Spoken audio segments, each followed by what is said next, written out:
ladies and gentlemen, welcome back to your favorite weekly sports show. It is ITC Sportsball with, of course, your host, your man, Jerome Span. And then, of course, we've brought that normal team together again. We've got the number one hot take master, the spitter of that fire. He rips this like Dylan spits. He is that man. You know it's your boy Mace ready to come back with the hot takes. And, of course, we've got the fire starter, the man who just comes along, he sees the fire, he says, maybe I should throw some gasoline on that. And he does it every time. He is the resident troll of ITC. That man, Daryl. Thank you. Just let me bang, dog. Let me bang. What in the world? Sometimes I just cannot with this dude, man. Sometimes I just... Let me bang, dog. Just let me bang. I'm good. He don't know how to act. He just don't know how to act ever. But of course, we are back again. We are sorry we missed you last week. Thank you again for that, Comcast, for giving me the big FU. So I give it right back to you. But yes, we are back. Cut your ass off mid podcast. He was living in the Stone Age. He was living in the Stone Age. Well, I was not happy at all, bro. I was thoroughly pissed off. So good job on that, Comcast. You really screwed the pooch on that for sure. But regardless, we're back this week. And of course, we would be remiss if we did not start with a recap of the Super Bowl. Mace, my man, we ended up getting a great game here out of the Super Bowl. It may not have been the highest scoring game, but it was at least an enjoyable game to watch. I know some people that are big offense fans, they're not going to be appreciative of that game, but it was a good game regardless. We got to see the Rams defense really step up to the table as the offense was really turning the ball over and turning the tide of the game. We got to see them make some big play after big play. Aaron Donald finally gets a ring. Jalen Ramsey gets a ring. Stafford gets a ring, right? All that being said, Mace, I have to ask you, do you really feel like Cooper Kupp earned the MVP? Because in my opinion, I think that was crap and it should have went to Aaron Donald. I'm not mad at it going to Cooper Kupp, and I'll tell you why. That fourth quarter drive where they needed to go down and score, that was all Cooper Kupp. I mean, he put his stamp on the game when they needed it the most. So I'm not mad at it. But from about 6 minutes left to go in the third quarter, it was Aaron Donald, it was Von Miller, Ashawn Robinson, and Leonard Floyd that changed that entire game. So honestly, Aaron Donald should have won MVP of the Super Bowl. Because you look at the way the Bengals were blocking all night. Like I'll say this once again, man. I've been saying it. Aaron Donald is the one person that can change your entire game plan. And what happened? The game plan was to turn the center towards Aaron Donald, no matter what. Regardless, he's getting double teamed, guard and center, every single play. Every single play. They move him to the other side. They leave their weakest lineman one-on-one with Von Miller. And, hey, that is when the game changed right there, whenever they decided that we're going to take advantage of their game plan with Aaron Donald and let him do what he does. The Rams had one sack in 2.5 quarters. Mm-hmm. And in basically 15 minutes, they had 8. You know, I think the most amazing part to me was that Joe Burrow was actually able to even do anything for those first couple of quarters. Yes, they were smart. They were getting the ball out relatively quick. But we knew eventually at some point the way that offense works is they were going to have to go hold the ball and try and get it down the field. That was what they were doing to people all season long, right? Was that, hey, we're going to hit you over the head, hit you with a big play that you're going to end up very, very upset with, right? The Rams did a great job of really holding it down. And if we're really being honest here, the Rams actually really had control of that game, if not for that face mask that T. Higgins got away with. I mean, if you were, he got away with that shit. Man, we've talked about referees all year long, right? We've talked about how referees can consistently be blowing calls and not be doing things correctly and making you really upset and being like, what the hell is even going on here, right? But how do you miss that? There was 2 points of contact. Not only did he grab the man's face mask, but he also pushed him out of the way. So how is neither of those a flag by T. Higgins there was amazing to me. But I have to ask Daryl, the entire show picked the Rams here. We picked the Rams before the Super Bowl ended up happening here. I think we all felt the same way, that eventually that defensive line would make do. But when you looked at the game, were you surprised that the Rams were not able to keep the offense going when they got off to such a quick start? Not really, because it's like a hit and miss. Like, you have to look at the whole season, and then on top of that, I'll say Super Bowl pressure, because it was for both teams. So I don't really have like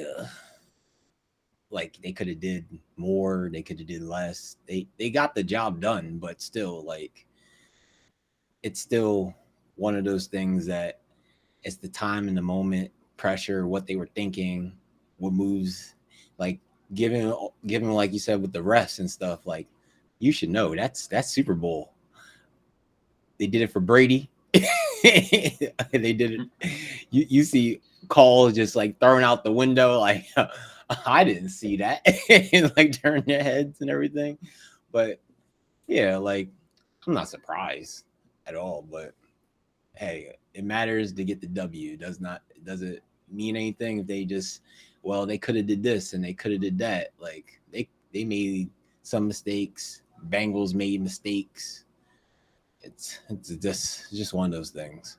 Honestly. I mean, neither team could really freaking run the ball worth a damn. Mm-hmm. Like, that was a no-go. So as far as like getting teams having like consistent drives, it was gonna be on the quarterback's shoulders. And I think most of us thought that moment that OBJ went out and it left Cooper Kupp as their only threat on offense. I think at that point that was another one of those moments where the defense was like, okay, that Rams defense, Aaron Donald in particular, and Von Miller were like, okay, boys, let's go win this for the team, because they're struggling over there and we full go. So hey. And hats off to Eric Weddle, man. My man was out for 2 years, tore his pec in like the second quarter, wrapped that bad boy up and said, I'm about to go get this ring, baby. I ain't got time for none of this. I got all retirement to heal up. I'm about to get this ring. Mm-hmm. That competitiveness. But think about that. That right there is so crazy. They took a dude off the streets from 2 years ago and said he is better than any other option out there on the streets right now. So if I'm a free agent and I see that, and I see something like that happen, bro, if I'm the agent of a free agent, I'm like, hey, get your sorry ass up off the couch. We're going to go train right now. Ain't no way a dude that can retire 2 years earlier come back and have a better shot of making a team than you. He's not wrong. That was a hell of a performance by him, especially after the fact that very early in that game, we clearly saw him injure himself.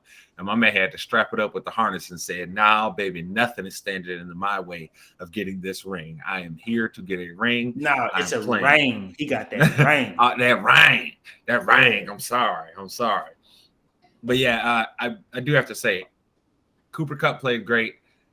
Aaron Donald should have been the MVP. That's not even a question in my mind. Aaron Donald absolutely dominated the game when the team needed it the most. And what is really the MVP, right, for any team? The guy that comes out and dominates the game when you really, really need it. Don't get me wrong. What Matthew Stafford and Cooper Kupp did on that last drive was amazing. But without what the defense was doing over the course of that second half, especially between Aaron Donald, Von Miller, Leonard Floyd, and H.R. Robinson, all getting pressure at different times. Without a shadow of a doubt, somebody on that defense should have gotten MVP, and it should have been Aaron Donald. But we both know, well, we all know how this goes, right? When it comes down to them starting to let the fans vote, it usually ends up going to an offensive player. I mean, look at the 2 times that Eli Manning got the MVP. That's most of the won it. That's most of the fan service that you heard was, oh, it was a boring Super Bowl and all this and that. Like, no, it wasn't. That wasn't boring. Just because it was 23-20 or whatever it was, you know what I'm saying? That's not boring. I don't need to see no 35, 32 Super Bowl every year. Nope. Don't need it. And so that's why for me, I find it laughable, anybody that was complaining about it. Like I said, I won't call it the best Super Bowl we ever had, but we got one hell of an ending out of it too. And I think it was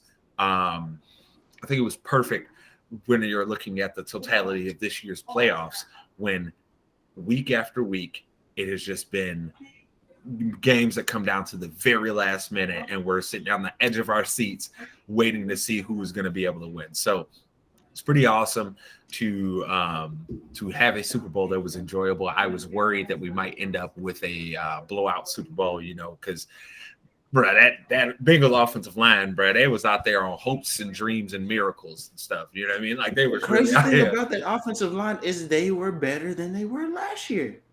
Even though they gave up all these sacks, they were still better than they were last year. That is the craziest thing to me. It's like, I guess when you're that bad, you can only go up. Yeah, I mean, what can you really expect, right? I mean, they were literally the worst offensive line in football. So, you had nowhere else to go. But no, they're in the offseason, though. That's one thing for sure they're going to have to do. Hey, and didn't I say Joe Burrow was going to get his team paid? Zach Taylor already got his extension. Absolutely. And so, look, the Bengals have to take a very hard assessment and look at themselves in the mirror this offseason and realize, hey, we have to do a better job of protecting our quarterback here. Whether it is by us getting better offensive linemen to make our running game more consistent, or it is getting just better pass protecting offensive linemen in general, you got to do something, because Joe Burrow should not be on the run like that week after week after week after week. There's no reason you should be in the Super Bowl getting your quarterback sacked 7 times, getting him hit more than that in the course of the game. That is absurd. 8 sacks in about 15 minutes. That's a sack every 2 minutes. Just insanity, man. Insanity. So hats off to the Rams, though. I know our boy Smoke. I know for him, especially, I know it was the feeling that a lot of Rams fans had, which is this real? Did this finally really just happen? But yes, the Rams did what they needed to do. It was what we talked about in the offseason, Mace, which was when the Matthew Stafford move happened, right? Which was that, hey, if things fall into place, this is the exact type of quarterback that they needed in order to get over that hump, because we saw before what happened with Jared Goff. When Jared Goff was needed to be able to make some of those throws, make some of those plays, he didn't show up. He was basically out there being Jimmy Garoppolo, throwing interceptions with his eyes closed. Excuse me. So I have to say that trade, even though they don't have a first round pick until, what is it, like 2026 or something like that? I think it's 2026. So even though they do not have a first round pick until then, I think it all is justified with knowing that, hey, you got a Super Bowl, and now you may end up being able to get a second run here, depending on how things shake out in the offseason. I know the last reports that I saw, Mace, was that Aaron Donald was saying he was willing to come back as long as they can bring everybody back. So we will see if they'll be able to pull it off. They were already in some bad cap situations as it was. So I don't know if that's something that they could really even do, because now you're requiring guys like Odell Beckham and Von Miller to really, really take a whole lot less money in order to keep that together. And I just don't could see Von doing it, just because at this point, what is he really chasing besides another championship? OBJ, he may be, on the other hand, maybe looking to still, I mean, especially coming off, he's going to be coming off a second ACL. There's a shot that he could come back to the Rams, but I think he's going to be looking for a team to really take a chance on him being the number one receiver again. So it may take him longer to decide he wants to come back to the Rams, or he may take the first paycheck that comes his way because of the knee injury. Well, Daryl, I have to ask, if you're Odell Beckham Jr. here, what do you do? Do you try and stay for cheap with the Rams, or do you go out here and secure that one more bag that you may be able to potentially get, knowing that he's going to have another ACL surgery now because of the injury in the Super Bowl, right? Are you a guy that's going to say, at this point, I'm just going to play to get my rings, or would you then go get the bag? I don't know. Isn't he about to have a kid? Yes, he is. And I got my rings. Guy from the Giants, guy from the Rams. I'm good. I'll be just sitting back, relaxing. You can get the bag. He can still get the bag. Like, don't get me wrong. He don't have to play football to get the bag. Let's be honest. Like, he has enough sponsorships or anything else. Like, I'll be just sitting back. He's a pretty interesting person. I'm pretty sure that one of these streaming platforms would give him a shit ton of money to just kind of stream his day-to-day activities or whatever the case may be. I'm pretty sure somebody would. Hell, you don't have to go that far. Let's not forget, gentlemen, there's going to be, as we move on year after year, there's going to be more and more games on streaming services. And what does that mean? You need more and more announcers for these games for your network. Mm-hmm. He's an interesting guy. If you've ever listened to him speak, he clearly knows football very, very well. Like, the guy is like, if you wanted to, he's one of those guys, Mace, that I hate saying it this way, but he's like a football savant, right? Where it's like, you remember how when Randy Moss went to New England, people were like, oh, I don't know if he's going to fit in there. And Belichick, what did he say about him? He said, Randy Moss is one of the smartest football minds I've ever met in my life. Why? Because some of these guys that are just that damn good, their mind is next level on football, but we just don't necessarily know it because, especially when it comes to receivers, right? It's known as the diva position, even though, if we're being honest, the quarterback is probably the real diva position because, I mean, we just cool with Tom Brady out here yelling at everybody for years and years. Tom. But Odell Beckham, if he's angry and kicks a kicking net on the sideline, oh no, the world's ending. He's a cancer to his team. Like, it, with all that nonsense being there, it's like, okay. But regardless, I got myself a little sidetracked. Regardless, if I'm Odell, though, I'm going to tell you. Sorry, I love y'all boys out in L.A. It was nice being out here for a couple of months with y'all. But Jalen Ramsey, you got your bag. Aaron Donald, you got your bag. Matthew Stafford, you got your bag. I'm going to need to get that bag one more time, baby, because his football career about to be over real soon. And, like, really being realistic about it, right? He has to try and get the bag at this point because he's one bad season or one injury away from it all being over.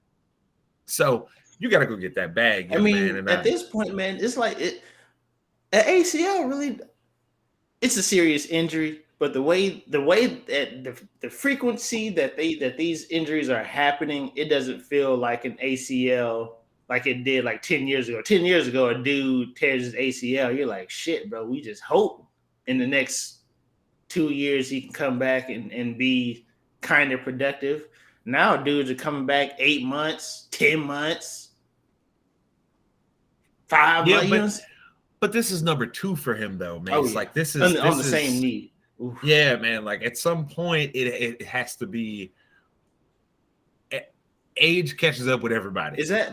But are these ACL injuries? If me personally, these ACL injuries. I know we getting sidetracked. I'm talking about Odell getting his money, but these ACL injuries, you have to, as the NFL, you have to look at the playing surface that these guys are playing on. Now, I get it. Turfs are faster. I mean, they're less maintenance than actual grass fields and stuff like that. But the body ain't meant to run that fast and stop that fast. The body's not meant to do that. No, sir. No, sir. We need something on the ground to like, okay, I understand. Hey, give me a little cushion. Let me slide just the slightest bit so I don't tear every ligament in my knee or my ankle in the midst to look good out here. I mean, at some point, somebody has to bring this up. Like somebody has to be like, hey, bro, these playing surfaces just ain't it, bro. My knees are not worth this playing surface. Like I'm not gonna do it. The thing for me is just that at some point, what is really the purpose of having these, right? We have enough technology to where you can have grass fields inside of every one of these stadiums. It's patently absurd to me that we're actually still doing the turf thing at this point. If you want me to be honest, I don't understand it, right? I don't get it at all because there's just too much risk involved. Yes, I understand you can still get hurt. You can still get a non-contact injury on grass, right? But if you have a pretty good field, usually you can avoid that. It's one of the things actually that has caused great issue between the Chicago Bears organization and the city of Chicago, because the city of Chicago actually maintains like a lot of that stuff, and they hold a lot of different football events and stuff there during the season. Like a lot of high schools and the bigger games end up going to Soldier Field. The Chicago high school tournament is played at Soldier Field, so that field gets pretty messed up and they don't do a great job of actually making sure that they're taking care of it and maintaining it. So one of the issues, I'm sure you've heard about it, Mace, when players come to Chicago, they know you better have on them deep spikes this week, baby, because if not, you gonna be slipping. I promise you that. That is plain out and simple. I'll never forget. I think it was Reggie Bush's rookie year, right? When we played them in the playoffs that year. And I remember Sean Payton, he was like, what kind of spikes you got on? He was like, I got on my the glides, right? He was like, go get some spikes and put them on. Why did you even come out here without spikes on your shoe, on your feet? Do you know how bad this field is? It's like, yes. So it's wild to me just because I look up at fields like in Green Bay, right, where it's like much colder and their field is still better. It doesn't look like a shithole by the end of the season, right? So a lot of this comes down to organizational mismanagement with these fields, but regardless, I do not think that there should be turf in any of these fields. It makes no damn sense when we're sitting here. I mean, it's not just like, look at the amount of high-profile football players. I mean, the entire Ravens secondary this year had an ACL injury. Nick Bosa last year, ACL. Cam Akers this year, ACL. I mean, the list goes on and on of guys who just tear their ACL season after season on these turfs, practicing on turfs, playing on turfs, exhibition games on turfs. Who gonna say something about this? Like, who is going to be like, hey, bro, we need some grass back in these fields? Speaking of saying something, Mace, I gotta ask, should the Lakers just pack it in? Because street closed and got back in street clothes now at this point. Should the Lakers just pack it in at this point, Mace? Should they really? Because let's be honest, I have to ask for all you Laker fans out here watching this, right? Now, I'm sure some people watching Sportsball are going to be like, wait, aren't you a Lakers fan? No, I'm a LeBron fan, dog. I'm a Bulls fan, and I like LeBron. I rock with certain players. Like when Allen Iverson was playing, I rock with the Sixers. I've pretty much for my whole life hated the damn Lakers, if you want me to be honest with you. So there's a part of me where I'm really conflicted right now, right? Like I said, I like LeBron. That's my guy. I've really appreciated him over the course of his career. But then I also like watching the Lakers suffer and watching Lakers fans losing their damn minds. Because guess what, Lakers fans? I got a secret to tell y'all. Y'all right back in the same situation you was before you traded for AD and got LeBron there. Y'all niggas is trash. Ooh, baby, they trash. That organization is a mess, okay? Because you know how you know it's a mess, Mace? And I know I can see it burning up inside of you right now. You know how you know it's a mess? Because if it wasn't, they would have never brought in Russell Westbrook. That was the wildest shit ever. You mean to tell me that LeBron and Anthony Davis have veto power over the I almost lost myself there and started cursing. You mean to tell me that they have veto power in trades over the GM? You mean to tell me my man had Buddy Hield getting his plane ticket to come to LA? My man was looking for the plane ticket, looking for a house. But Buddy was over here like, yeah. And they come in, nah, bro, we want Westbrook. Huh? We want who? For what? Why? The market's real for some Westbrook. Bro, the craziest thing about Westbrook, if you look at his shooting percentage, it's really not that bad. But at the same time, when you watch a Laker game, this man is that bad. Like I don't get it. It's either he's gonna make the shot or he's gonna hit the side of the backboard. There's no in between with this man. It's either side of the backboard or he hidden. Like there's no in between. I mean it. Like 2 weeks ago, my man takes a shot, like a normal miss. It wasn't like one of those outrageous misses, just a normal miss. The normal miss. The entire arena booed this man. Entire arena. This was a home game, I might add. This was a Lakers home game. Westbrook took a wide open shot and just missed it. Nothing major, just missed it. Entire arena booed him. Watch 5 minutes of Russell Westbrook on the floor, and I promise you're gonna see him. You're gonna see him hit the bottom of the nets on the three. He gonna cash money that thing. Come down 3 times after that, and hit the side of the backboard. He gonna go for a bank shot and hit the top of the goal, and that bad boy gonna bounce all the way to the free throw line. You know what I'm saying? Like it's gonna be terrible. He's gonna have some terrible misses. I mean, he can't play above. Should they pack it in though? But should they pack it in at this point? Because with street clothes going down again, dog. What? I mean, even if you make the playoffs, right, you're probably gonna have to be in a position to where you're in the play-in game. So let's just say hypothetically you win that game. You're now playing the number 1 team in the West, which is more than likely going to end up being Phoenix by the end of the season, who just beat your ass and threw you out the playoffs, threw you straight out the club. They was like, they gave you that Jazzy Jeff throw out, like when Pops used to get it. Give one of them real quick. You know what I'm saying? Uncle Phil's tossed that man like he had lost his damn mind. That's exactly what the Lakers did and got done to them last year. Anthony Davis injury situation, man, it's so crazy, bro, because we know what type of player he can be on the court. Like we understand that if Anthony Davis is on his game, the Lakers have an opportunity to win just about every game they play. We understand that. Even with Westbrook's flaws, even with the rest of their team being a retirement home, if Anthony Davis is on his game, they got a shot. But this man, more often than not, he's taking his closet with him everywhere he goes because he needs a new pair of clothes all the time. He needs to change them bad boys out. He probably goes shopping for street clothes more than he does. He probably train. We were just talking about this, man. Like Anthony Davis is like the clumsiest person in the league. Like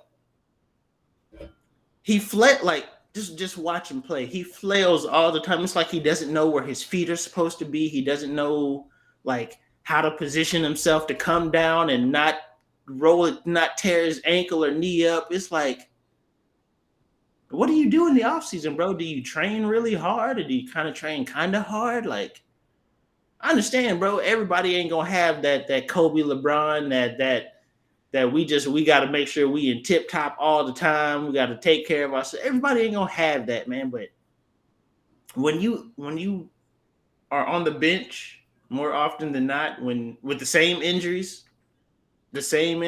like you got to change something.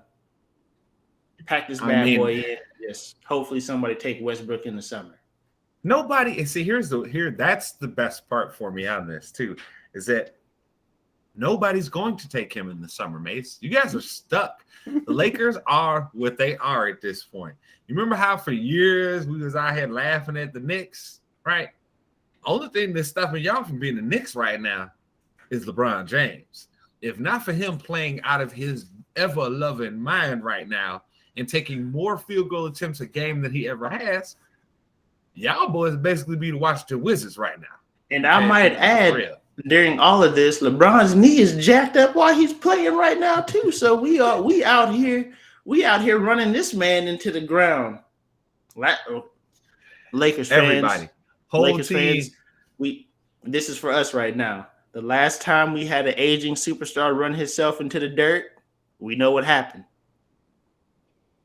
Let's not do this again.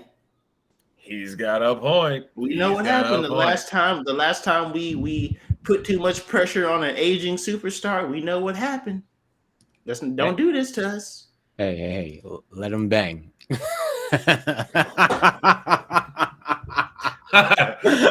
I'm done with this dude, man. Oh, God. This man. Oh, my goodness.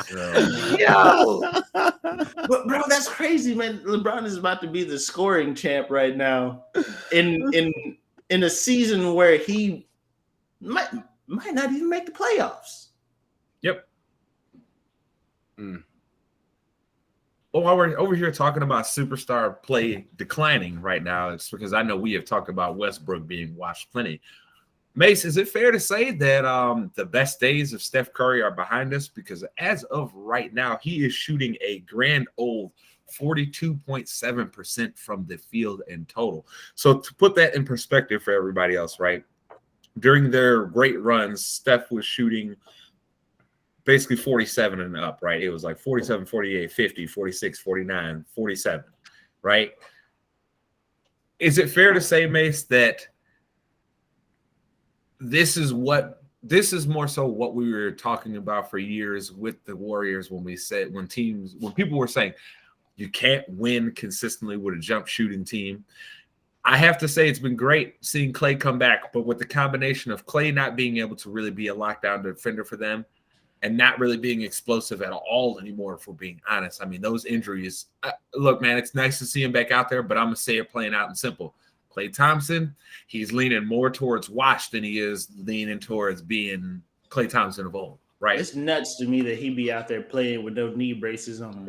You tore both your knees up in 2 consecutive seasons, and you just out there bare-kneed out there, just raw dogging your knees out there on the court. Like, come on, man. Oh, man. Hey, he should have on them. He should have on them knee braces like them offensive linemen and defensive linemen be having.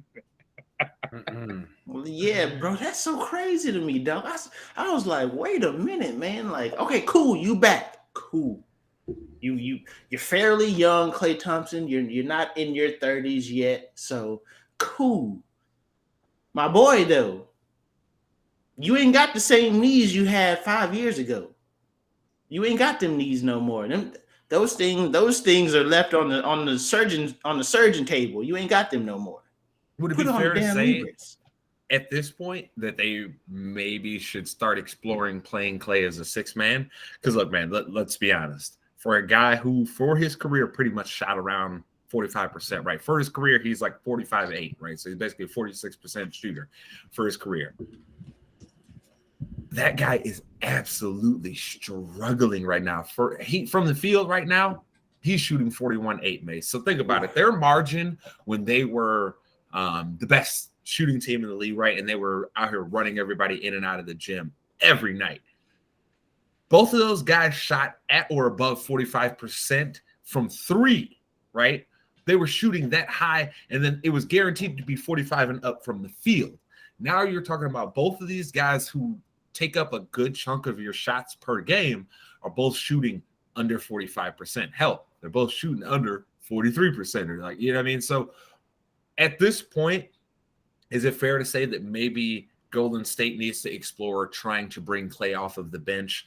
Because from what I've seen out of that team this season so far, they were a better team before they brought Klay back and started trying to force him back into the fold.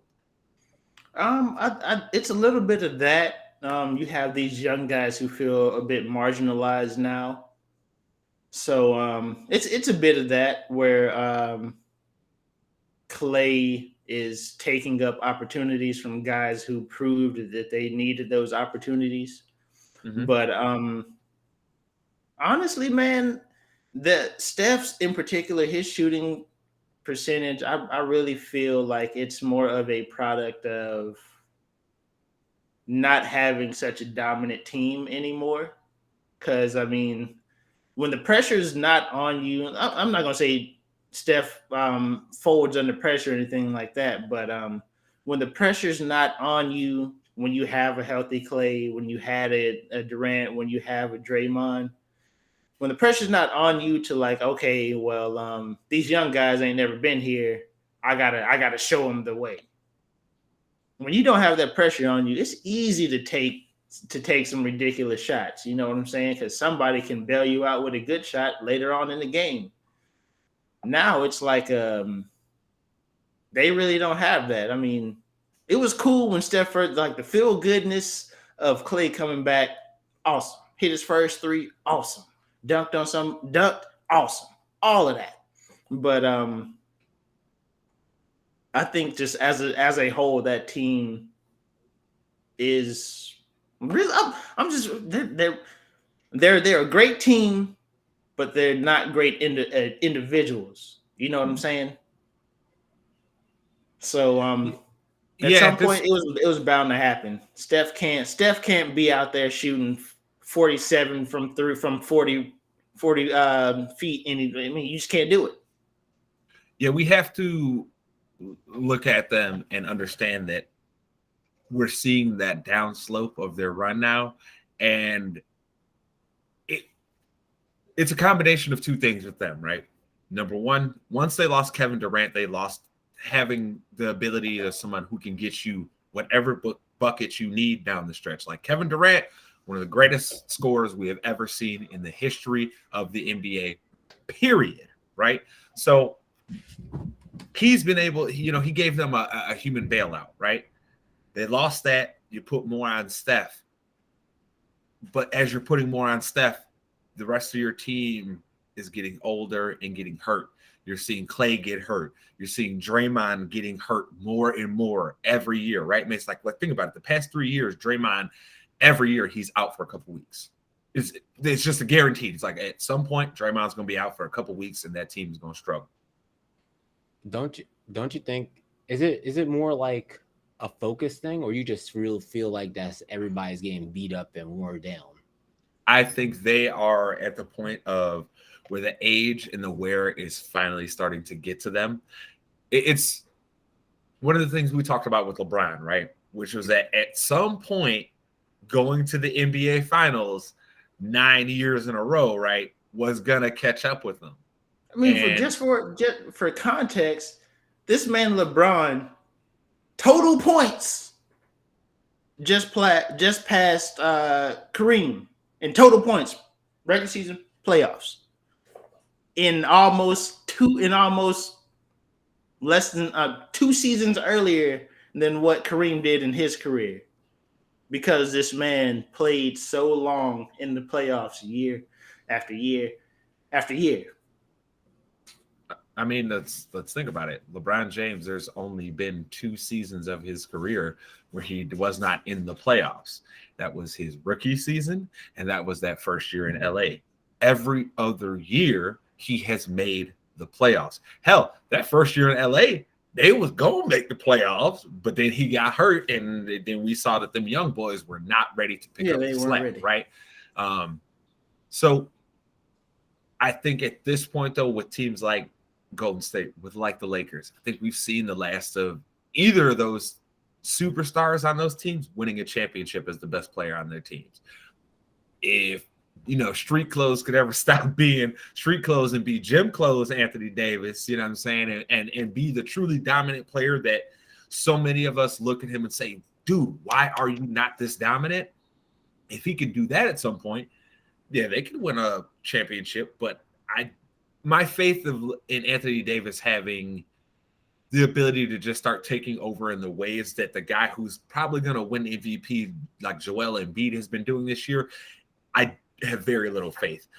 But while we're talking about Joel, Mace, I have to ask you, is there anyone even close in the MVP talks right now in your mind to Joel Embiid? Because Joel, I think for me right now, Joel's up here and everybody else is like right here. Joel is like, he is balling, like 40 balls, 50 balls and stuff all the time. Well, I said it I said it last year.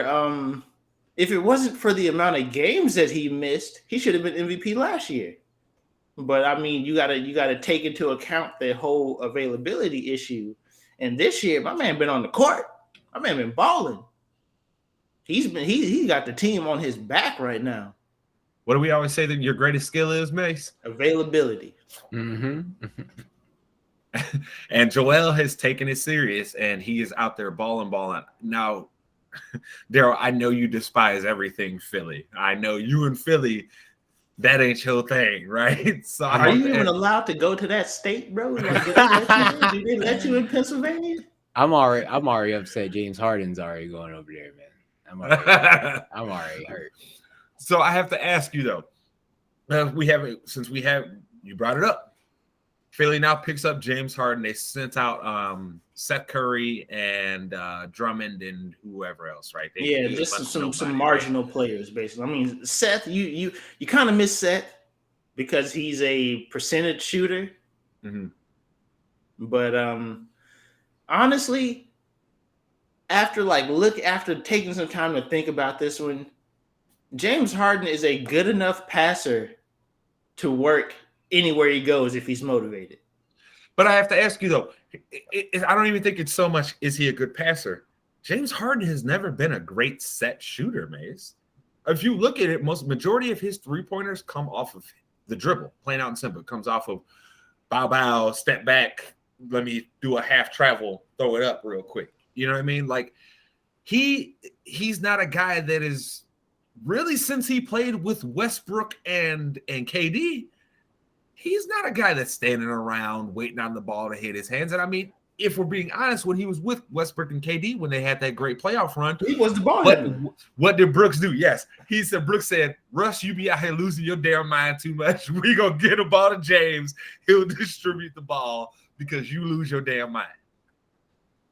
So I have to wonder, on paper, right, it looks great. You have Joel Embiid, you have James Harden, two guys who can operate interchangeably, right? So if Harden needs to get to the hole, Embiid can come out and he has a good enough shot to where he can pull his defenders out of the lane, right? If Embiid needs to get down there, Embiid can go down there and Harden can stay out and stretch the defense. But my biggest question is, when was the last time we saw James Harden playing as not the man on his team? Well, he's definitely one of the. Oh, go ahead. Do you think that he didn't believe that he was the man on that team with KD? Oh, if you're being honest, of course he did. He wanted to be the man. He was the man in Houston. He was the man. He was the man. But I think it could work. Like I said, I think he's a good enough passer to make it work in that team because, I mean, he's obviously going to be the primary ball handler at this point. But he really has to take a step back in pride and understand that this team is only going to go as far as Joel Embiid carries him. Like it's James Harden don't need to be out here trying to get to the free throw line 20 times a game. They need to calm down. Every second that Joel Embiid is on the floor, the ball needs to touch his hands in the post every possession. Like there should not under very little circumstances should they come down and shoot the ball before Joel Embiid touches the ball. So I think James Harden is going to have to he's really got to understand that, like, listen, bro, if I want people to think differently of me as a basketball player, I have to understand that Joel Embiid is going to take me there. Like, I can't put this team on my back and say, I'm going to force people to think about me differently. Let Joel Embiid do the work, and I'll take my little shine. But now you're asking a guy who historically has dominated being on the ball to now say, you got to be extra efficient with the ball. You got to, sometimes you're going to get it with 5 on the clock and you got to do something with it. Okay. I don't know how it's going to work out. I do have questions about how this is going to be once it actually starts playing out. Do I think Philly's still a great team in the East? Absolutely. I still think that they're one of the probably top 4 teams in the East.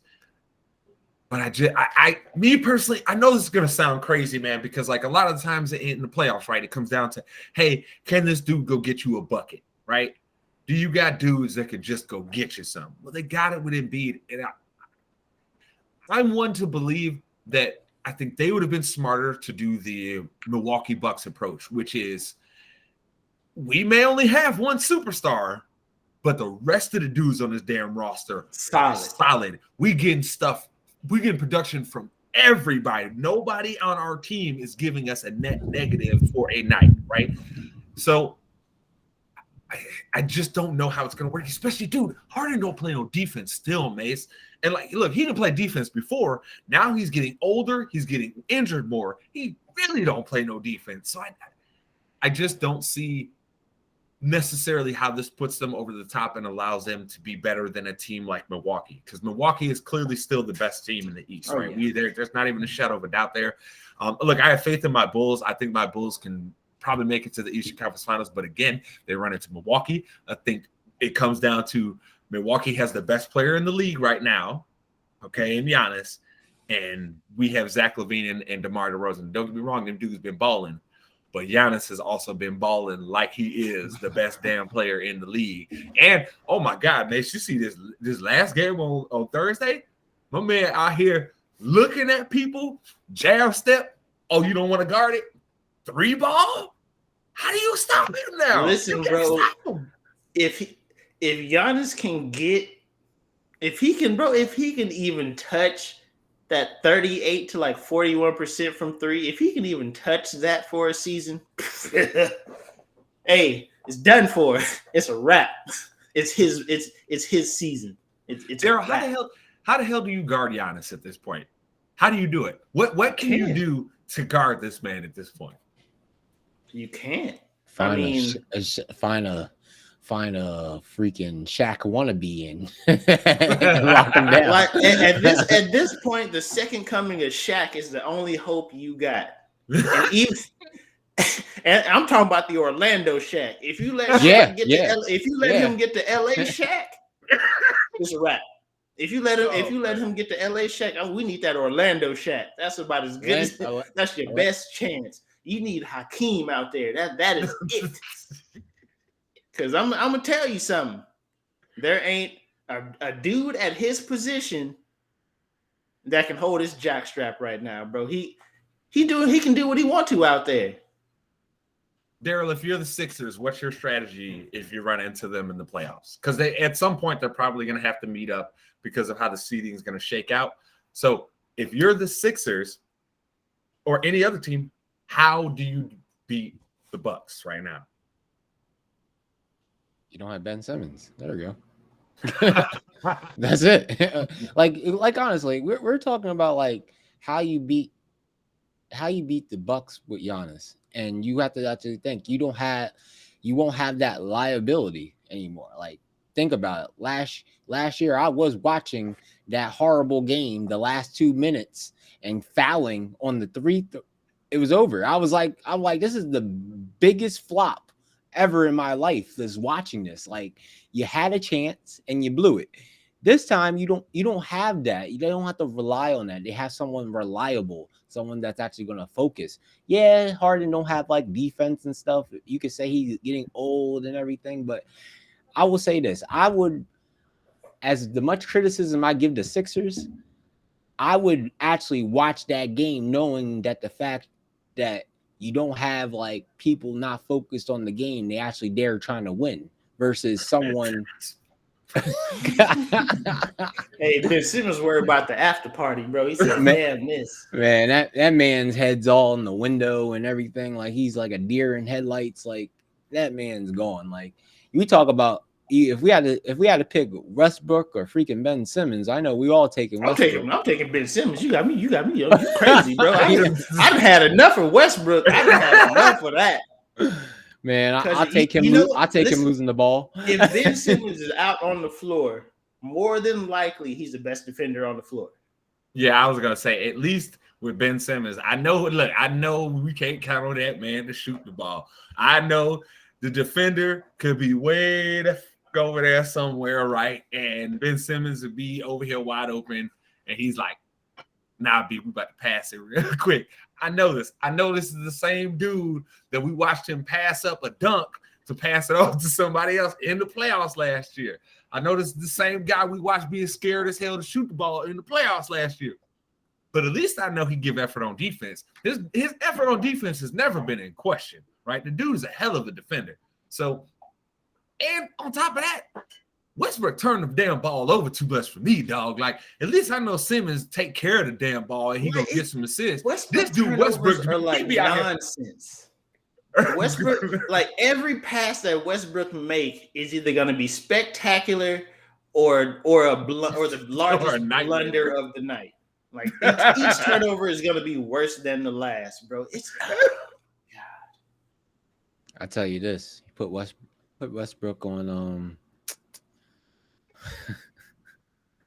Lord, the Warriors. What team? Let me tell you something. Draymond Green and him would fight his ass every night. Draymond would see him not pass it to him, so then Draymond could get it to Steph a couple times, and he'd be like, "Nah, we fighting. Hey, you can put him all it take is one back. Like when Westbrook shoot, I really just feel he just throws the ball at the rim and just hopes for the best. Did you just say you could put him on Milwaukee, Daryl? Hell no, nigga. Look, I don't know if you know this, but Bobby Portis once upon a time punched one of his own teammates in the face. First off, I love that team. Don't get me wrong. I love the Bucks. I love the Bucks, but I'm just saying, if you want a team to lose and you have bad intentions, Westbrook's your guy. Look, honestly, I know we've harped on Russ a lot, but there's not a team that's trying to win that he can be good for right now at this point. Like, it's crazy, dog, because we're going to sit back and look at Westbrook's career, and we're going to see that this man averaged a triple-double for three out of 4 years, in like a 4-year span, 3 years, triple-doubles. And that's just going to be like amazing. Like, if you take those stats, you're like, bro, how is this man not up there as best player in the league, as an MVP candidate, and all these things, and then you're gonna sit there and actually go through and watch Russ play, and you're gonna be like, okay, it all makes sense now. Nobody is gonna play as hard as Russ is, but at the same time, nobody's out there making Russ's mistakes. Nobody's running Kevin Durant off your team. Nobody is getting traded 3 out of 4 straight years. You know what I'm saying? Like, nope. Can either of you guys think of a fall off that is as similar as Russell Westbrook's has been this season? Can either of you guys? Because I can't think of a player that just fell off that hard. In basketball or just in general? No. Well, hell, give me any sport where like a guy went from being what was viewed as a useful player in the league to where now you look at it and you're like, man, if you're trying to win, you better not have that man on your team. I mean, you can't. I can't. Can't think of one, right? Like I've been kind of racking my brain with this all week. Like, man, who have we ever seen it be this? Just this bad for before, right? And Tristan, I really think Tristan Thompson was never no damn superstar. Stop it. Tristan Thompson was a rebounder. That's it. Okay, rebounds and defense. That's what he specialized in. He didn't do shit else. That's why as soon as LeBron left, that boy was butt, okay? Because guess what? It's easy to set screens and get rebounds for LeBron James. But when all of a sudden your best player on your team is some dude I ain't never heard of. Yeah, man. Bro, this fall off for Westbrook is crazy, bro, because at one point he was clutch. He hit his free throws. You know what I'm saying?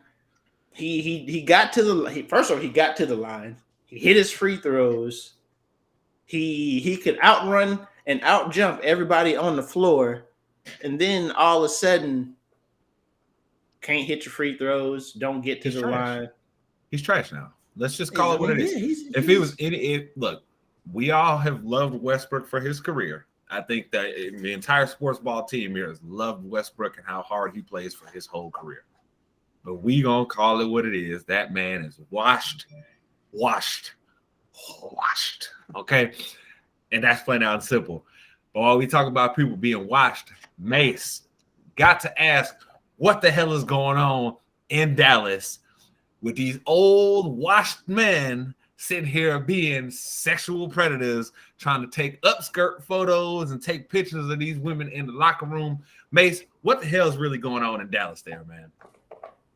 The same thing that's probably going on everywhere, bro. These old lecherous men out here just you know what I'm saying, man, just taking advantage of their power, you know, taking advantage of their position and stuff. I mean, and I don't, for the people that don't live in Texas, in the Houston, Dallas area, you don't know how big of a deal being a Dallas Cowboy cheerleader is. Like, there's a whole TV show based on the women tryouts to become Dallas Cowboy cheerleaders. Like, this is a big deal for a lot of women who go to college as gymnasts and other things like that. And making the Dallas Cowboys cheerleader, you let some stuff slide if you on that team. And I mean, it's shitty to say. It's really shitty to say that you will let some shit slide. You will be like, okay, if I got to deal with that for this, fine. I might lose sleep over it. I might feel shitty about myself for it, but hey, I got what I wanted. And that's so shitty, man. Like, that should not be the case. You should not have somebody out here taking advantage of what your dream was, just because they're freaking perverts, man. These people are terrible. Ugh. So for those that don't know what we're talking about here, ESPN's Don Van Natta Jr. put out a story this week where it was this. This is the first 3 paragraphs, okay, ladies and gentlemen, and that's as far as I need to go for y'all to understand where this is at. Now, I want to be clear: the person that they're speaking about in here, which is Richard Dalrymple, I forget how to say his last name exactly. He has denied all of this, but I'll let you be the judge of this for yourself. So it says the Dallas Cowboys paid a confidential settlement of $2.4 million after 4 members of their iconic cheerleader squad accused a senior team executive of voyeurism in their locker room as they undressed during their 2015 event at AT&T Stadium, according to documents obtained by ESPN and people with knowledge of the situation. Each of the women received $399,000, $523.27, after the incident. One of the cheerleaders alleged that she clearly saw Richard, the Cowboys' long-term senior vice president for public relations and communications, in other words, Jerry Jones's boy, standing behind a partial wall in their locker room with his iPhone extended toward them while they were changing their clothes, according to several people with knowledge of the events and letters later sent by the attorneys for the cheerleaders to the team. He gained entry to the back door of the cheerleaders' locked dressing room by using a security key card. He was also accused by a lifelong Cowboys fan of taking upskirt photos of Charlotte Jones Anderson, a team senior vice president and the daughter of team owner Jerry Jones. First off, she got to be at least 50 if she's Jerry Jones' daughter. Listen, I'm not saying nothing, you know. Hold on, wait, let me finish. Hold on, calm down. They're in the Cowboys war room during the 2015 NFL draft, according to the documents obtained by ESPN and interviews. The fan signed an affidavit that he was watching a live stream of the war room on the team's website when he said he saw the allegations happen. Bruh, Mace, what is going on with your team? This old perverted man, bro. Like,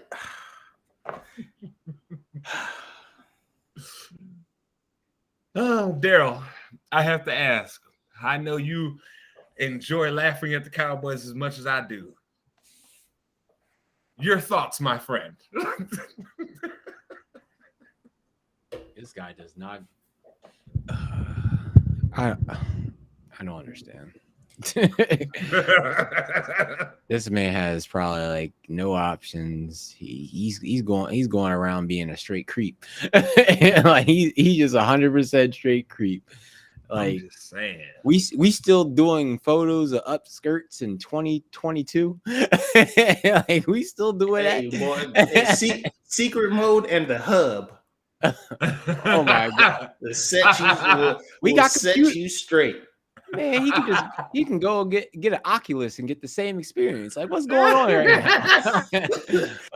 Like, You know what I'm saying, man? Like, oh my god, man, these people see this what makes it look so bad. They just throw them in the trash, burn them, find something to do. Like, take his phone away from him. Like, he's 100% a creep.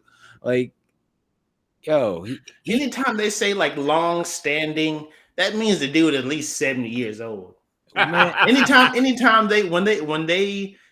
when they describe this person in his position, if they're like the long standing, he's at least 70, guaranteed. For context, this was a guy that came in with Jimmy Johnson. That's how long he's been at the Cowboys.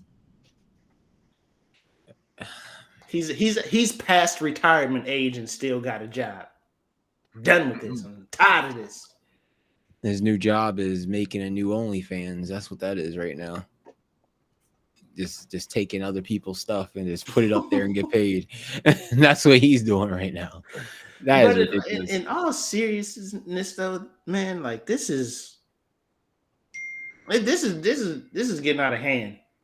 The amount of stuff that we are now starting to find out, like, well, I mean, come on, dog. I mean, I will say this. Look, I know we're being hard on the Cowboys, right? I know we are. But I'm gonna just say, I bet you there's some other teams we could probably find these same type of creepy ass behaviors. I mean, look at what was going on with the now known as the Washington Commanders. Look at all the stuff that's been going on there with Daniel Snyder and his crew. Actually, Joe, I just want to say that I know we're totally crapping all over the Cowboys, and what this guy did, utterly disgusting. He deserves to be punished for it, right? He's a sick freak that needs some help, and he needs to stop trying to be a creep. I mean, my guy, if you can't get it, take your butt to Vegas and go pay for it, because guess what? It's a whole industry down there that says it don't matter what you look like, baby. All that matters is that the check. What them if them greenbacks check out, you good. That's it. That's if all. That credit card accept, you good. Exactly. So take your creepy, nasty self down to Vegas and go and do what you got to do, man. Okay, because and you better not have bad credit. and then what makes it worse, Mace, is that, to my understanding, this dude was like kind of like their fixer. So how horrible of a fixer do you have that this man out here doing shit to get himself caught up? Like, yo. But I'm glad that he had to loot. They say he resigned or like retired from the job, but we know what that is. Them allegations came up, and when it was time to pay out, they was like, all right, my man, you got two choices. You can retire or we're going to fire you. You make your choice. You know what? You know what he said? Just let me bang. Stop it. No.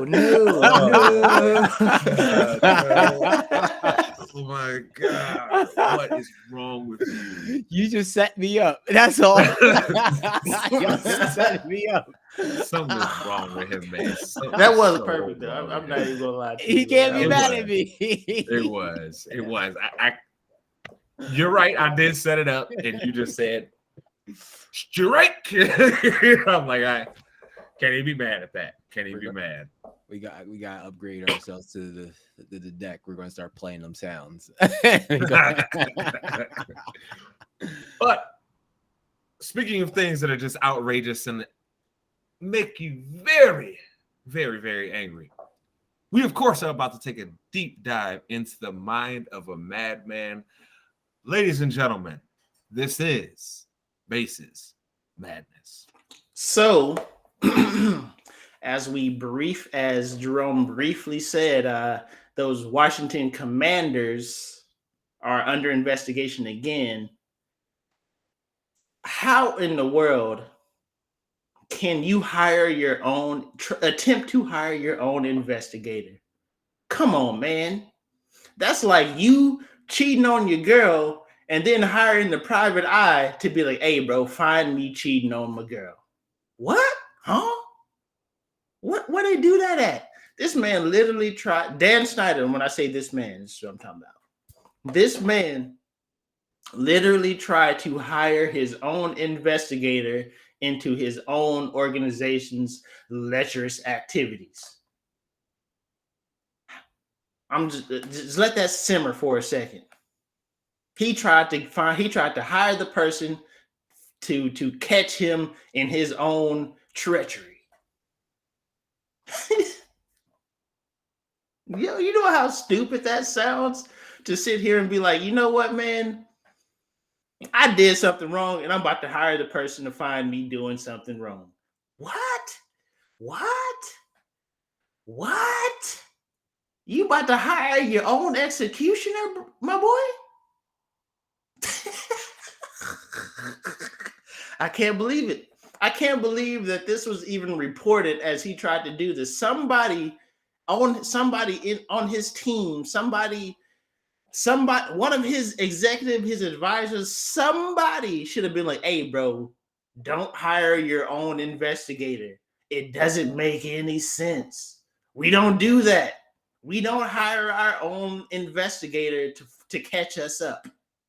Like,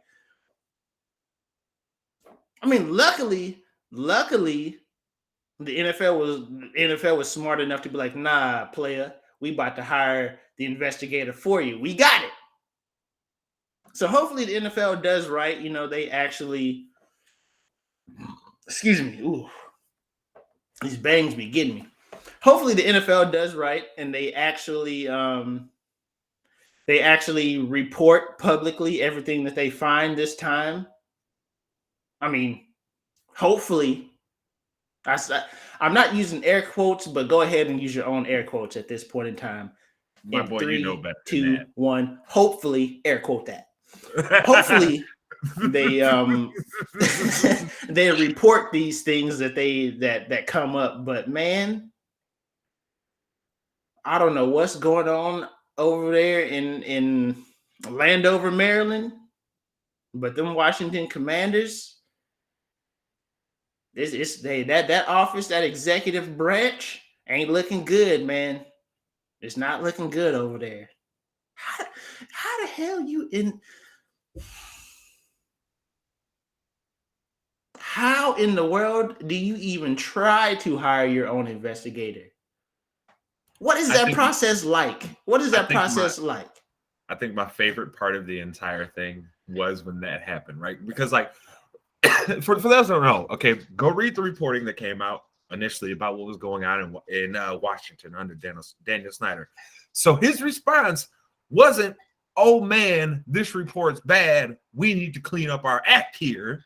His response was, as Mace so aptly put, I'm going to go hire my own investigator to give me the result that I want. This is some clown show stuff for sure. And it shows again why I think at some point, those other owners, whoever's his buddies in the league, right, Mace? Because we know these, like, we know how these groups go, right? You got to have a couple of buddies in the league to get in the league, right? At some point, them dudes going to have to come have a talk with that man and say, listen, we going to have to do you just like we did Jerry Richardson, my man. I know you going to think it's unfair and we shouldn't force you out. And you're going to probably come out and be just like Jerry Richardson and be like, I'm never going to sell the team, da-da-da-da-da. And as you know now, Jerry Richardson does not own the Carolina Panthers anymore. It hasn't for a couple of years now. I think we are approaching that same critical mass level with Washington and Daniel Snyder at this point, especially when you have a multitude of news organizations looking into what's going on there and some of Snyder's shady dealings that he's doing behind closed doors that these NFL owners hate to get out there. Yeah. I think we're in a few years, Mace, don't be surprised when we're seeing Daniel Snyder saying, hey, we're selling the team. I can see before in a few years, if by the end of this year we don't have reports, if we don't have no truths about what happened, that report will come out like the first week of the regular season. Oh yeah, when they want to have any distractions. Yeah, it'll be like on a Thursday, right? They'll drop it like Wednesday night. So then on Thursday, you can't just only talk about that. Then you got to talk about the Thursday night game too. So they'll probably drop it on like a Thursday at some point. Or if they don't drop it during the season, we know how this works. It'll be a news dump in the middle of nowhere while like it'll be the perfect time to be NBA's going, baseball's coming back, and all of a sudden it'll be this just NFL news dump where the NFL said that Daniel Snyder's going to have to sell his team because he was a sick freak. You know what I mean? Like they said this, that he's going to have to go. But they're going to try and keep it as low key as possible. But at the end of the day, I think we are approaching that critical mass with Daniel Snyder. It's just, you know how it is, Mace, with these guys.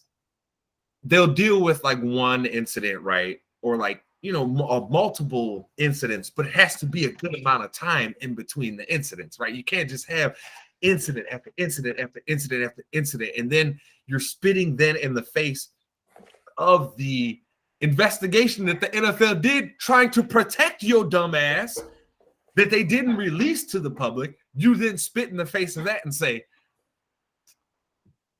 I'm going to do my own investigation. You're an idiot. You is an idiot. Daniel Snyder, see, this is what kills me. I feel like so many of these owners could avoid so many of these problems if they just had one person, one like average person like me, you, or Daryl around them. They would just tell them the truth and be like, nah, dog, that ain't going to play out how you think it's going to. You probably shouldn't do that. These dudes are so rich. They live in a completely different world than we do. They don't understand that the average person don't give a damn about how much money you make.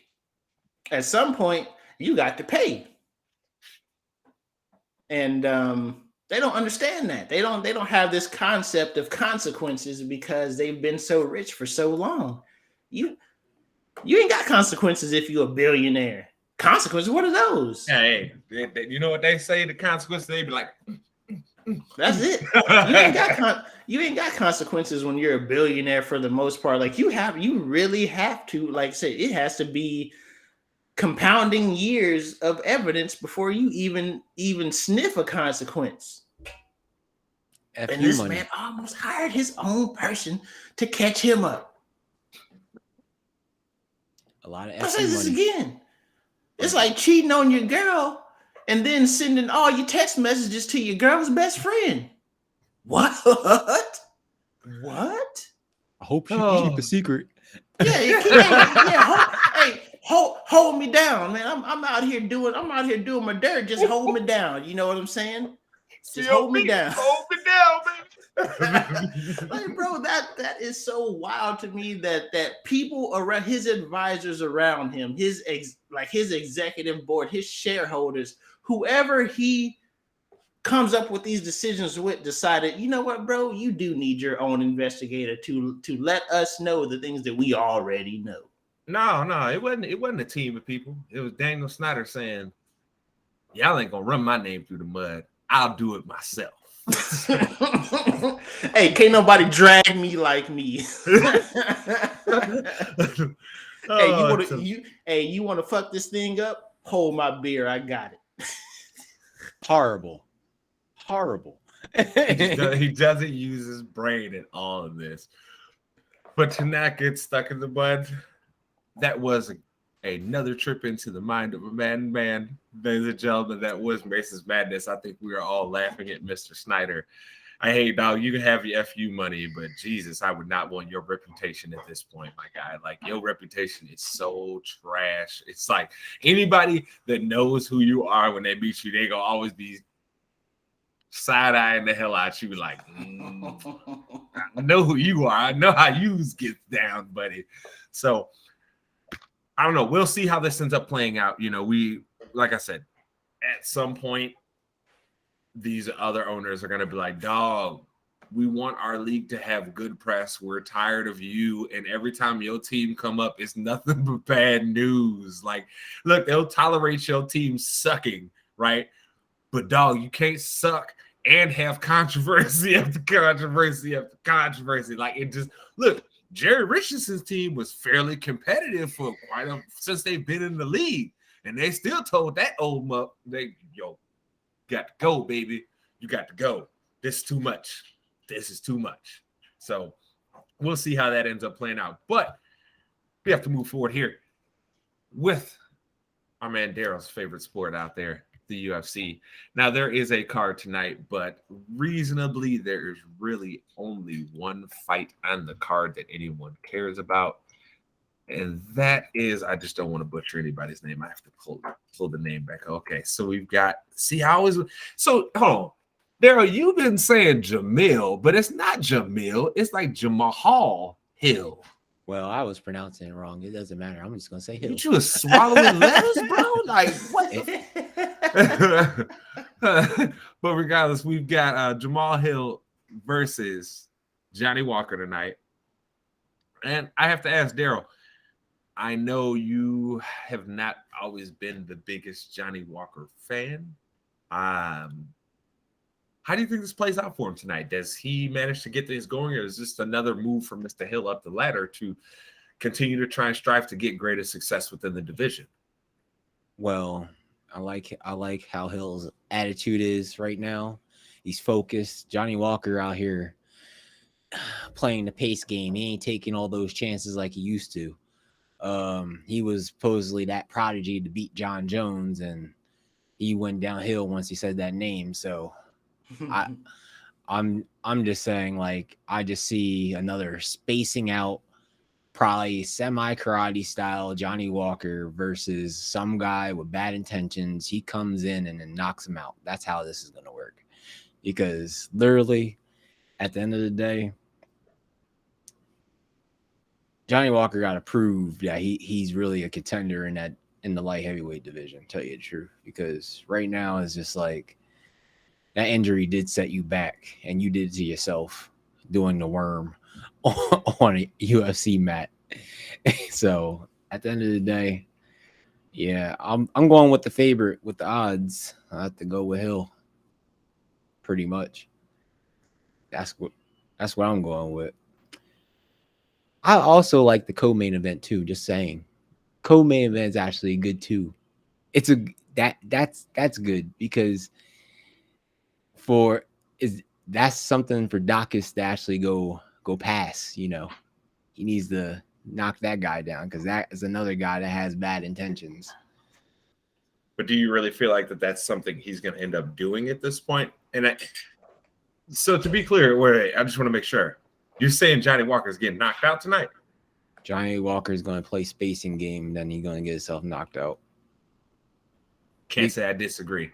Because it's going to be a pressure match, and Johnny Walker has not put that. After checking out the whole fight stats and all this, doing it for a second, it looks like Hill is going to be out there. He's going to be out there headhunting, and don't. It might end up like the Strickland fight the other weekend too. Like Strickland was talking all this mess, talking about he's going to kill somebody in the octagon and stuff, and he played the safe game with Jack Hermanson, and look, and that looked, yeah, you swinging, you throwing a couple punches, you landing, yeah, you being controlling, but you're being safe at the same time. Like that's what Johnny Walker's going to do. It's always with these tall fighters. These tall fighters play the safe game. Like Johnny Walker was out here knocking people out and stuff, and then he just slowed down. Like, I'm not doing this no more. That's what's really amazing. But because he got them hands put on him a couple times, and he didn't like that too much. That's usually how it is. Like, once you realize that in order to hit somebody really hard, you have to risk getting hit really hard. You kind of change up your game plan there. Like, Man, you change your game plan when you get hit. Don't change it before you got hit. That's hey, on. man. What does the eternal Mike Tyson say? Said, everybody got a plan till they get punched in the face. Okay? Everybody. So, look, man, I try my hardest to not question the toughness of these UFC guys, right? And like football players, especially because these are guys that are willing to just go lay their body on the line all the time, right? Like Mace, we know there's some dudes in the NBA that will fight, but most of them dudes ain't no fighters, right? Like we know that. You maybe have one player like every 3 or 4 teams who will actually swing on them. You know, who I know this is getting a sidetrack. Who's the current Zebo in the league right now? Who is it? Would it be Bobby Portis? Because he's the closest. It don't be seeming like nobody ever want to try Bobby Portis, bro. Is it because of his crazy eyes? It got to be, bro. You know how hard. Daryl, who would you say? Like, who would you say is that dude in the league right now that you know it's like, I wouldn't try him? Man, honestly, maybe one of them internationals. You know what I'm saying? Because they come from some hard times, bro. You never know. You never know who out there really was with the shits. You never know. I know them Jokic brothers is all with the. So I know them boys ready to fight. You pull up on Nikola. He got 2 brothers his same size, just gonna slide up on you and shank you real quick, boy.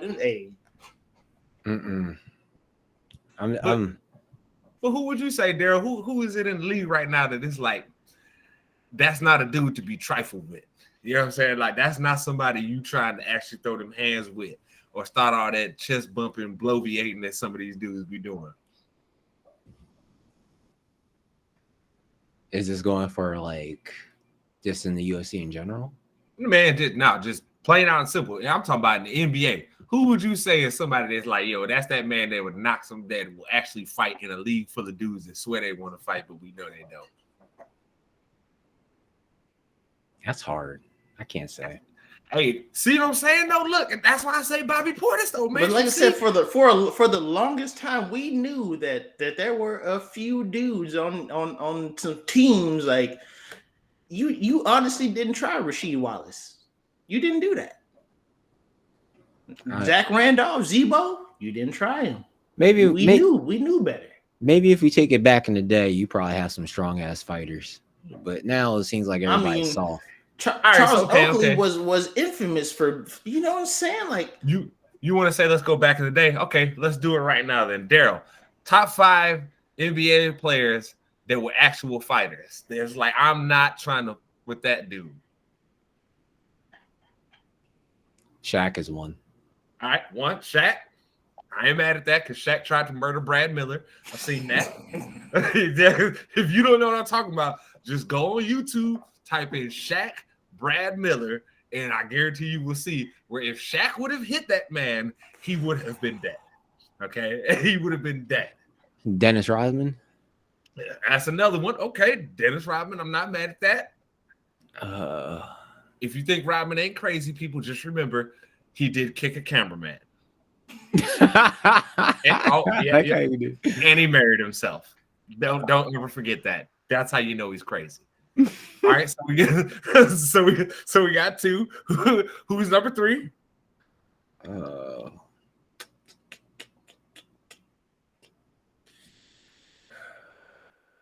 Would you do Kareem? Huh? Oh yeah. Hey, Kareem was out there fighting back in the 70s and the early 80s. Kareem was not to be trifled with. That man was ready to throw them hands. So yeah, okay, that's 3. So Kareem, who you got? You need 2 more. I can tell you, Patrick. I say Patrick. Who? Ewan? You wasn't fighting nobody with them old. Listen, I got 5 ready to go, so hurry up and get yours out the way. I'm prepared. And who's 5, Daryl? Who's 5? Can I troll my 5? Go ahead, bro. Rick Fox. Oh, okay, I'm done with you. I'm done with you. This man said Rick Fox. Yeah, I'm done with you. Mace, who is your 5 players not to be trifled with in NBA history? Who you got? I got Kareem, Charles Oakley. I got Ron Artest. We talking about the crazy Ron. Yep. Zebo. And number 5. Oh, son of a. He lost it. Wait, lost it because he got excited. I take Rick Fox back and put Mutombo in there. Oh, Hakeem. Oh yeah, Hakeem. Hey, That's for those that don't right know, there. Hakeem got he look all nice now and stuff. He be smiling and stuff now. But Hakeem back in the day, dude, ready to fight. He was ready. He was a stay ready all-star. Kareem, Oak, Ron, Zebo, Hakeem. Look, I got you right here. Number 1 for me is Chris Childs, because he 2-pieced up Kobe and let Kobe know right away, you really not a fighter, bro. This is not really what you want to do. So Chris Childs, you will always be on my list. I appreciate that. Okay. Number 2, Ron Artest. If you think Ron Artest is to be trifled with, remember, this is the same dude who was so wild at one point.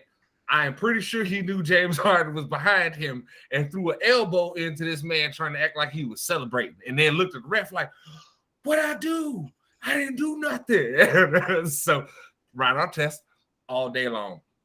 Number 3, I'm going to have to go Robert Parish. And the reason why I'm going to have to go Robert Parish, in case y'all don't know, go back and look at what he did to Bill Laimbeer when he chopped that man up like he was out there trying to really do a Mortal Kombat move on this man. And just remember, ladies and gentlemen, that foul that you're going to see was only assessed as a regular foul. It was not even a technical foul. Just remember that. This is why people say the league has gotten softer. But number 5, playing out and simple. Ladies and gentlemen, if you think you should trifle with this man, you have lost your damn mind.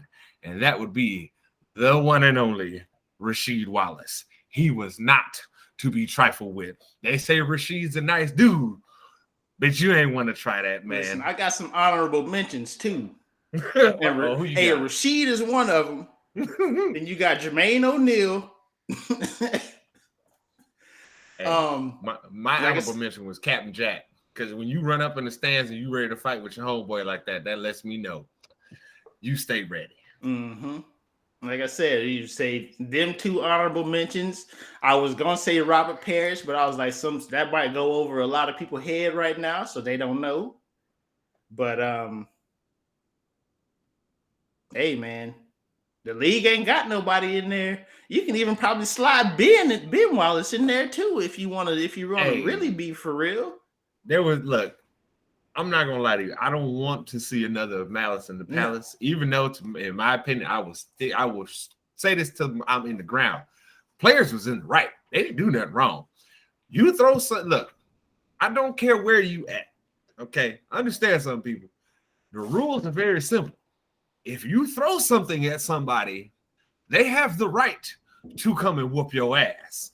There is no questions, no ifs, ands, buts about this in my book. You throw something, you deserve to get pieced up. It's that simple, right? So I don't have an issue with that. So I don't want to see that happen again, because I know how it ended up getting played in society and how it was presented in the media. And I don't want to see a whole bunch of dudes get their reputations ruined again for really doing what any of us would have done as a man, right? As a man, you throw something at me, dog, we fight. We like that. I think all 3 of us, we all there at the point to where it's like, I'm not really trying to fight you, B, but you throw something at me, I can't help but say, no, we fighting, bro. It was the ultimate mismatch. You got regular 5'9" dudes, 5'10" dudes out here fighting 6'7" giants. This was the ultimate mismatch. Hey, man, this is not the time to be eating out here. we got 6'7" giants out here fighting regular dudes, and y'all thought this was gonna be a fair event.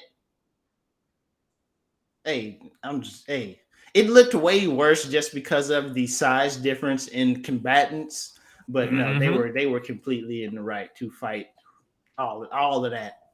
So if somebody come at you and your homeboy don't step in, he ain't your homeboy. I don't give a damn Jermaine O'Neal, Steven Jackson. Them boys are true riders. Mm-hmm. And look, like I said, I don't want to see another incident like that happen.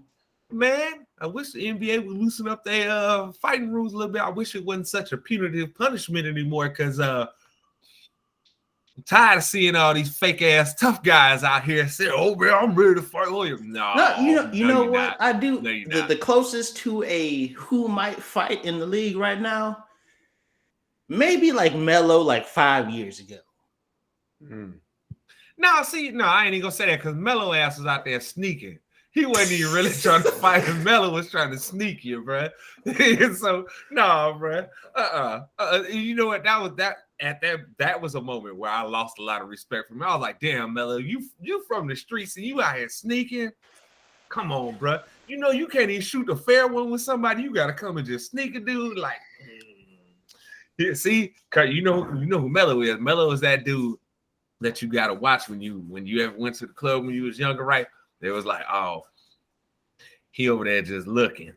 If something happened, he coming in a punch or a foot is just coming flying. You better watch that man right there. You better watch him. I know I've lost my mind. I know I have. I know I can't help myself.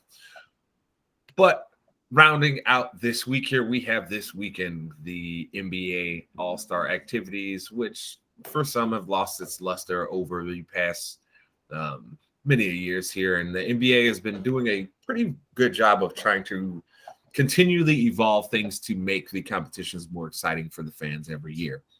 So tonight we have got the best night of the All-Star weekend, in my opinion, which is where you get the competitions. And I'll be honest with you guys, me personally, I'm not really a big fan of the actual All-Star game anymore, because the game itself is it's a farce. You know what I mean? They don't really play defense until halfway to the third quarter. Then all of a sudden it's like, all right, well, let's play defense. Let's start trying to play basketball now and see if we can win this game. So I'm not a big fan of it. But this Saturday night, I'm always a big fan of those. So we have got, of course, starting off tonight with the Taco Bell Skills Challenge. And this year, we've got a little bit of a change in the format of how the teams are breaking out. We've got the Cavs team, which is going to be represented by Jared Allen, Darius Garland, and Evan Mobley. But then this is where the NBA switched it up a little bit here for you. We have got a team of rookies in Scotty Barnes, Cade Cunningham, and Josh Giddey, three of the more exciting rookies that have been out there this year, taking on Team Antetokounmpo. We have got Alex, Giannis, and Thanasis. There we go. That's how you say his name. Boy, I'm telling you. I was looking and I'm like, I don't know. Thanos had a combo. Thanasis? We might as well just take out all that at the end, just put OS. Might as well, dog. Just Thanos. Okay, you can be Thanos all day. But yes, we've got the Antetokounmpo boys versus these two other squads. Who you guys got? I'm gonna go with the rookies here. Why not? I got the Rooks. Because you know what the Rooks wanted. To the Rooks, this is something big for them. The Rooks gonna get it. Daryl, who you got? I'm with Mace. Rookies. Man, that going team out of the Kumbo all day, baby. With you, Giannis. With you. You can simp for him. It's all good. We're gonna go with them rookies. Wow, you gonna say I'm simping for him? Oh, okay. We just getting disrespectful today. Okay, all right, cool. I understand how we working now. I understand how we operate. Let me fanboy it up.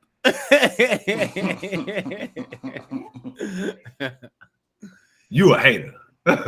You a hater. Me, a hater? Never that. Yeah, full of it.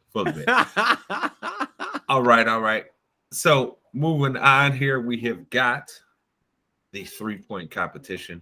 And this year we have got a pretty wide range of competitors. We have got of the New Orleans Pelicans, CJ McCollum, Trae Young of the Hawks, Zach LaVine representing the Bulls, Desmond Bain of the Grizzlies, Karl Anthony Towns, Mace's favorite player of the T-Wolves, Fred VanVleet of the Raptors, Luke Kennard of the Clippers, and Patty Mills of the Nets. Mace, I know your boy Karl Anthony Towns is in here, so I got to ask who you got. Man, you know what?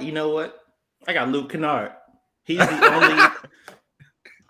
Of all of these dudes out there, he's really the only true set shooter. That's fair. Patty Mills is too. Oh yeah, Patty Mills. But Patty Mills is used to handling the ball as well. He's been in situations where he can catch and shoot a lot, but Luke Kennard's the bigger player. It's a lot easier for him to shoot for longer. I'm saying. Yeah, that's the way. Hey, that's fair. That's fair. Daryl, who you got? No, I don't have nobody. I can't pick. You better pick somebody. You can't just abstain from picking. I don't want to pick either or. I don't want to take an L. Oh my God, man! You better pick somebody and stop your whining. You know you about to be betting on this anyway later. So just who you gonna bet on, Daryl? Who you pick again, Mace? Luke Kennard. What did you pick? You know what? I'm just going with every pick Mace because he's smart with this one. I'm not doing it. I ain't doing it. I'm gonna go off of his word. You know what? His word goes. Like how he was picking the Bills at those times. That's what I'm doing. Oh my God, I'm done with y'all. I'm falling with the ship. I appreciate you, big dog. I gotta show respect where it's right there. You can shake your head. You gonna pick the opposites, aren't you? That's what you gonna do. I just don't understand. I really, really don't. I try my hardest to, but I don't.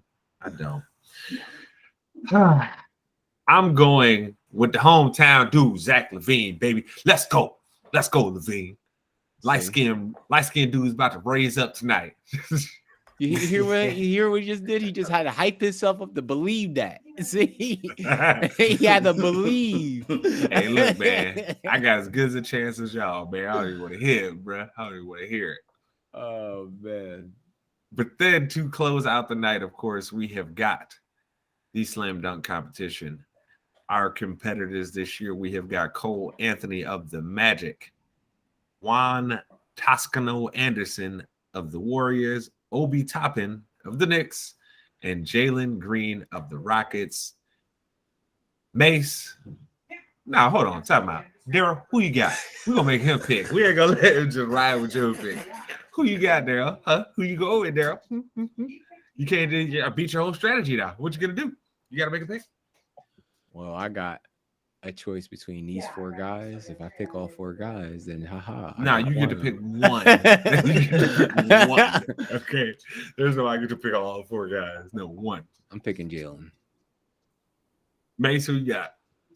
I actually expect 1,000% expect Obi Toppin to put on a show. So I'm gonna go Cole Anthony. And the only reason why I'm going to do this is because I have noticed there's been a historical bias when the little guys come in there and they start doing crazy dunks. Everybody always goes crazy. A big part of how you end up winning too is if you can get the crowd going, and the crowd always gets going when little guys do wild dunks. So I'm going to go Cole Anthony.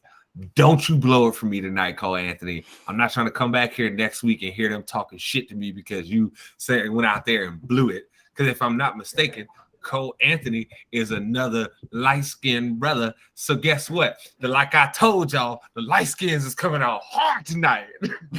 Drake is going to be proud of all of them. You hear this guy, right? This is bad. Drake going to pull some strings for all of them to come to Canada. This is a damn shame. But really, though, bro, I honestly expect Obi Toppin to put on a show, man. Jalen Green, he can fly.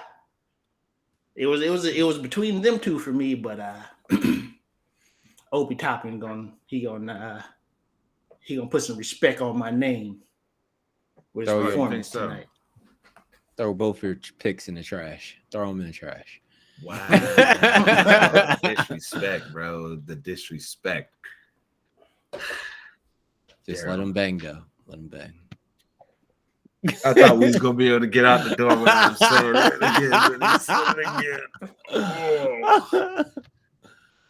again. Jesus, I don't know why he is this way.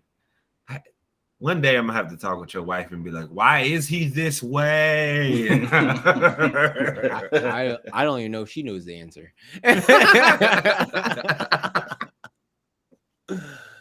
Y'all both gonna be puzzled. Oh my god, man! Oh my goodness.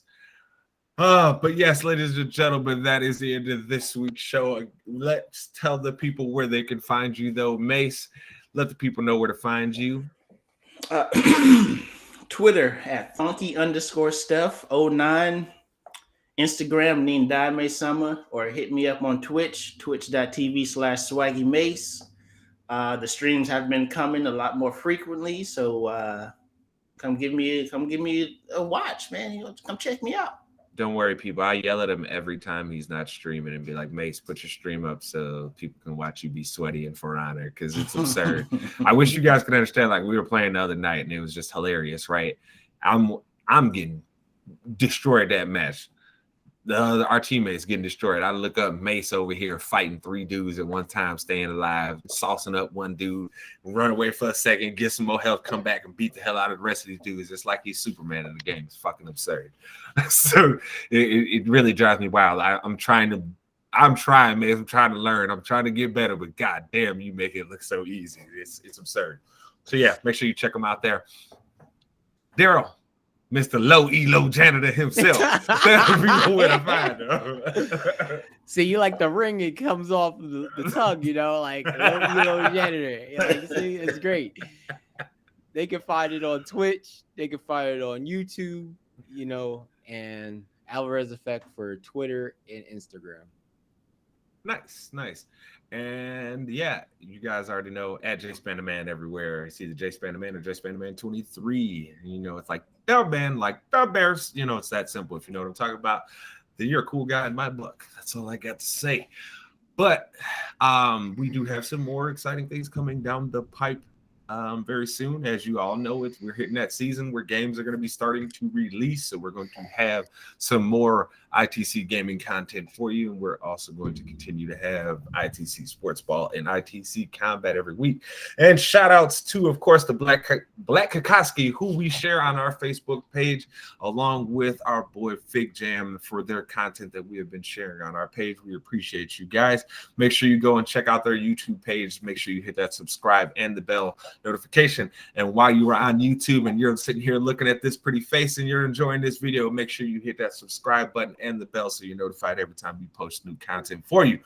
But as I tell you each and every week, ladies and gentlemen, thank you for tuning in again to another episode of that resounding sports show, your favorite sports show, ITC Sportsball. Let it bang. I'm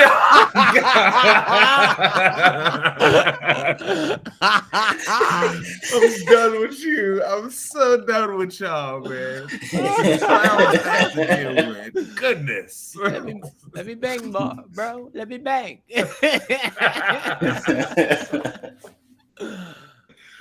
Oh.